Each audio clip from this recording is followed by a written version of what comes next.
Hello. Thank you for taking time away from this beautiful day to come and talk about the health campus. First, this is the wrong agenda. Sorry. Yeah, I can pull it up here. You want paper? That's fine. Thank you. Okay. I was about ready to get approval for the minutes. All right, so all we have is a discussion item. So as you know, out of committee, we passed a resolution 2 weeks ago to officially name the building where the health department's gonna be as the Peoria County Health and Human Services Building. So since after that, I realized that there were some board members that may have wanted to have some input, and I wanted to honor that. So we allowed a few days for board members to submit suggestions. A group of 5 of us looked at those suggestions and ranked them, and then we ended up deciding that the Health and Human Services Campus was our recommendation to the committee. So we just wanted to discuss that as a group and see if we can come up with a consensus. If we need to change it, we would have to do that on the floor. If not, it'll just go through as it came out of committee. So I don't know if Monica want to share some input that she had that really resonated with me when we had the discussion as to why we landed on that. Sure. First and foremost, I think all of the recommendations that came forward were thoughtful and focused on the fact that this was going to be a facility that had multiple entities in it and wanted to make sure that it was kind of clearly delineated.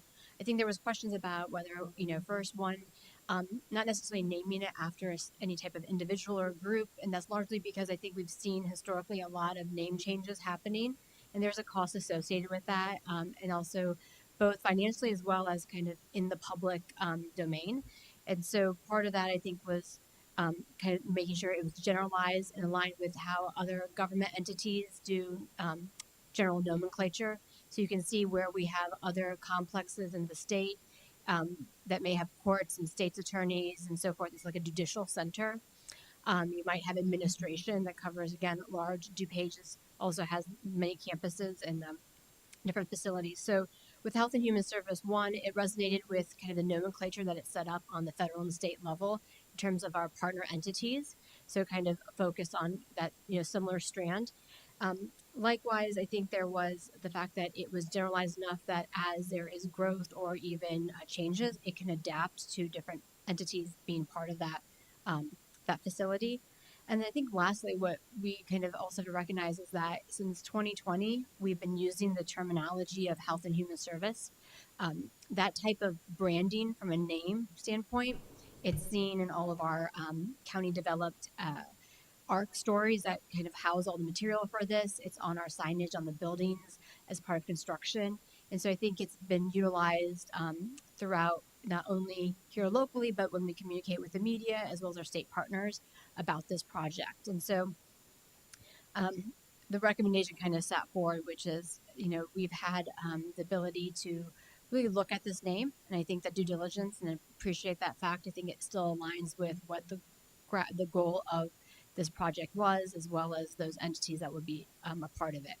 So I think there's some questions too, and I want to make sure it's very clear. It's the building name is Peoria County Health and Human Services.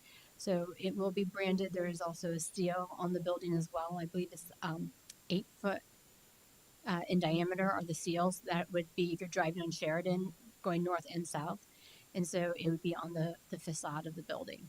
And it is important to note that with the naming on a building, there are city code. There has to be a certain percentage of your building that can be assigned. And so we want to make sure that the naming of the building and what's on the building meet those standards as well.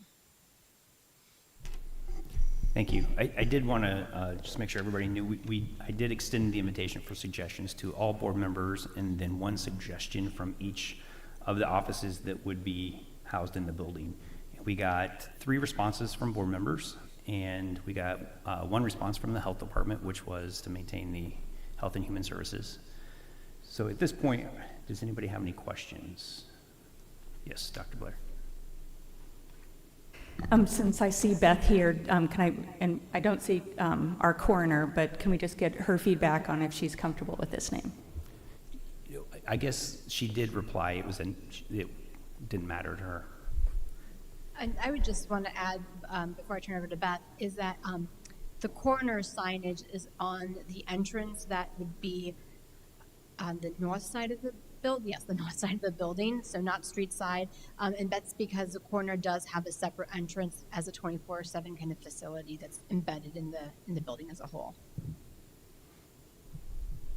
I met with my staff and talked with them if they felt that this was inclusive. We're always looking for inclusive language. And so they felt that it very much, part of our issues, it is what we've been calling it.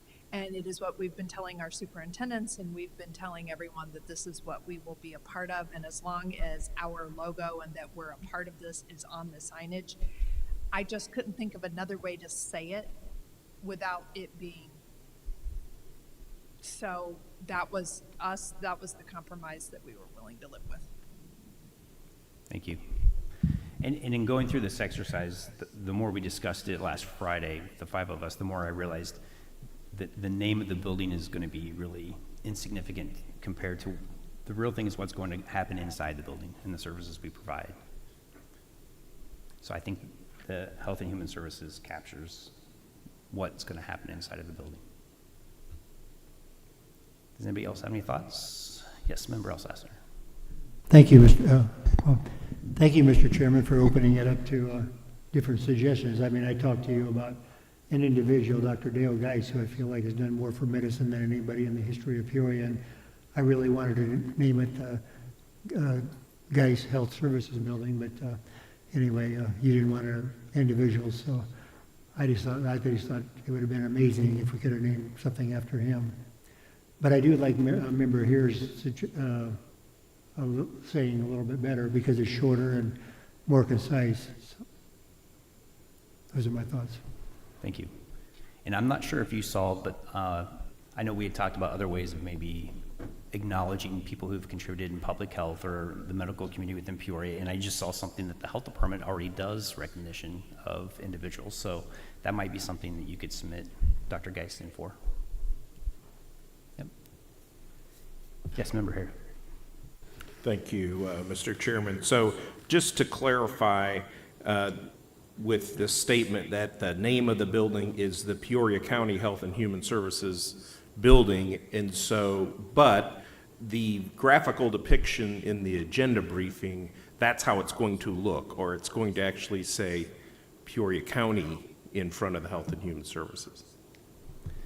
As far as it is set now, Scott is going to check with Farnsworth to see if he can come up with a couple renderings to see if we put Peoria County on there, the sizing, what it would look like, and falling under the city ordinance for signage. So he is going to look, but that will be a decision that's made by the design team and not necessarily this board.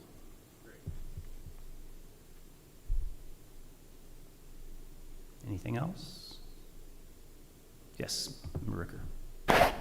Yeah, I would be an advocate, as Mr. Hare has said, is to put the words Peoria County, and it could be in smaller fonts.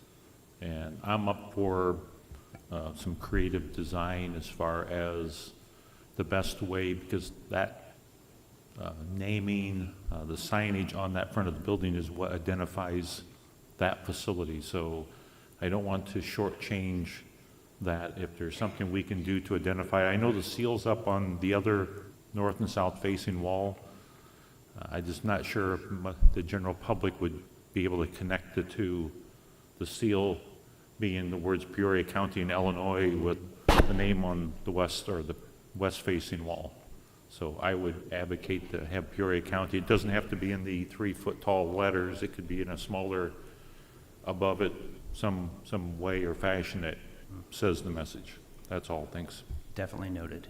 Definitely. And yes. One other thing in respect to Ms. Daly, I saw in the agenda brief that it said that we would eventually call it the HHS building, and I just thought, boy, I personally cringed, and so I just wanted to call that out and maybe give her a chance to speak. Yes. I'm pretty sure Rob doesn't want me to speak because my suggestion was we just call it HHS and see if anybody can figure out what's going on in there. It's true. It's true. I do want to thank Member Hare and Mr. Ricker for your suggestions. Mr. Ricker definitely, he submitted a page of his thought behind it, so I do appreciate the efforts that you guys went to through this process. Anything else? Does anybody feel strongly one way or the other? Again, I just need to gain consensus, so unless I hear otherwise, we'll just let the resolution pass as it passed out of committee. Is that a lot of heads? Okay, great, thank you. Appreciate it. Do we have anything for public comment? Beth, do you want to share about next Thursday, since we have a minute? Of course. Thank you. Are you hungry? I'm always hungry. And if you want someone else to make your lunch for you, the Woodruff Career and Technical Center hosts lunch every other Thursday. If you did not have their pot pie and banana pudding last Thursday, you missed out. It was unbelievable. They firmly believe in butter and cream. So you have an opportunity next Thursday to order. It is pasta primavera with grilled chicken, salad or soup, and a cupcake with homemade frosting. And if you can dine in, you will see the students greet you, take your money, seat you, be the waiters and waitresses, and they cook all the food. The adults are just there to supervise. It's a great way to see what our kids are doing that's extremely positive, but you can get takeout. So I'm getting takeout for my staff next Thursday. I would encourage you to do the same. Rob has the flyer for how to do it. Yeah, it's a chocolate cupcake with cream cheese frosting. Can you buy 2 cupcakes? Yes, Member Duncan. All right. What time does it start? You can dine in from 11:30 to 1, or Okay. you can pick it up at any time between that. They have it all ready for you when you show up there, and it is only $8, and they put it back into their program so they can keep doing the lunch, and they compete nationally and have won national awards. If you've never met Chef Yeti, you need to meet her. She is phenomenal. Fantastic. And I have a, Member Duncan, if you want a flyer. I have a Yes, flyer. please. Thank you. Okay. Anything else for miscellaneous? Okay, we're adjourned. Thank you.